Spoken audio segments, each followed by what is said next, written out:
কি করছো? আদা কাটছো? কড়ি বানাবে তো? চলো কড়ি আর ভাত ফ্রাই করে নেব, হয়ে যাবে। তাড়াতাড়ি করো, অনেকটা টাইম হয়ে গেছে। কড়াই গরম হয়ে গেছে আর স্টার্ট করে দিয়েছে রান্না। তো আগেই তোমাদের বললাম কড়ি রান্না করবে, বানাবে কড়ি। তো আমি তোমাদের সাথে শেয়ার করছি।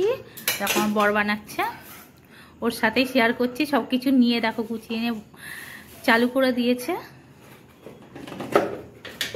শুকনো লঙ্কা ওই যে আগের কৌটোয়, শুকনো লঙ্কা, তেজপাতা। তাই বলো, আমি ভাবছি না ফাটিয়েই মনে লঙ্কাটা দিয়ে দেবে বাবারে। গোটা জিরে, গোটা তজ লবঙ্গ। তজ লবঙ্গ পরে দিই, সবাই আগে দেয়, আমি পরে দিচ্ছি।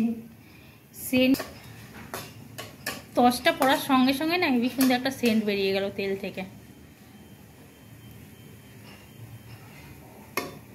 এরপরে আসছে আদা কুচি। বাপরে, তেল কিন্তু একদম ফটফট করে উঠে গেছে। রসুনও দেয় কিন্তু আমরা দিচ্ছি না, আমরা রসুন দিতে পারবো না, আমাদের এখন শ্রাবণ মাস চলছে এর জন্য। আর আজকের কড়িটা কিন্তু একটু অন্য রকমের হচ্ছে, আগেই তোমাদের বলে দিচ্ছি। হাতে করে তুলছি না, ঝাল খাবার।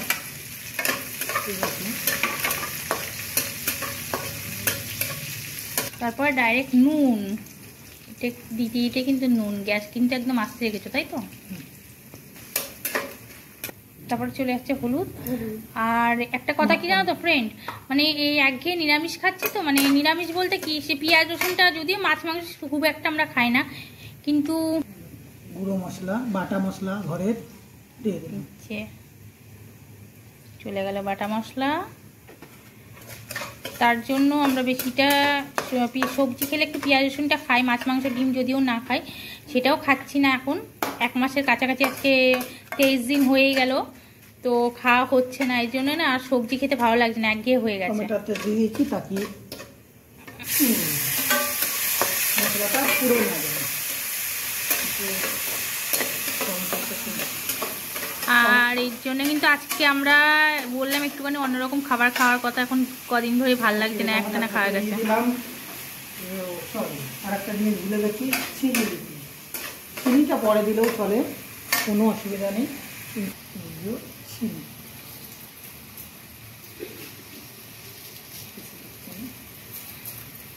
দইটা খাট্টা তো, ওর জন্য একটু চিনি দিতে হবে, না হলে কিন্তু। আর খুব সুন্দর একটা কিন্তু সেন্ট বেরিয়ে গেছে, এত সুন্দর সেন্টটা বেরিয়েছে, মানে তোমাদেরকে কি বলবো। আমার তো এবার খিদে পেয়ে গেল।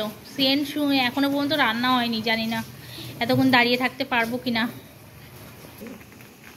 আর এই যে এইবার এটা হলো ছাঁচ, দিলাম।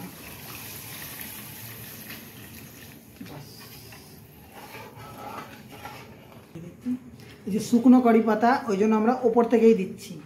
সবাই তেলেই দেয়, কিন্তু শুকনো কারি পাতা ওই জন্য ওপর থেকেই আমাদের ঘরে এনে রেখে দিয়েছিলাম। আর জানো তো, শুকিয়ে রাখলে জিনিসটা ভালো থাকে, আর না হলে তো নষ্ট হয়ে যায়, এর জন্য শুকিয়ে রেখে দিই কড়ি পাতা। কড়ি পাতা কড়ি না দিলে কড়ি পাতাতে তাহলে কড়িটা হবে কি করে হবে? কড়িতে যদি কড়ি পাতা না দিই।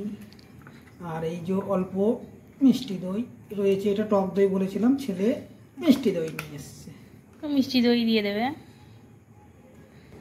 আর এই যে তারপরে অর্ধেক দই দেবো, অর্ধেক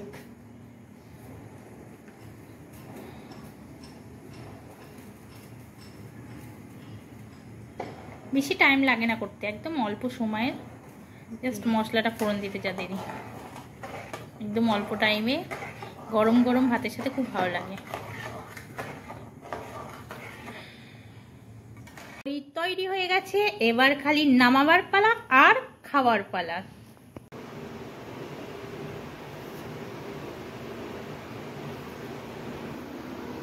দেখো আমি এখানে একদম ফ্রাইড রাইস হয়ে গেছে, ফ্রাইড রাইস বের করে নিয়েছি, আর সাথে এখানে আমি কড়িটা নিয়ে নিচ্ছি উপর দিয়ে।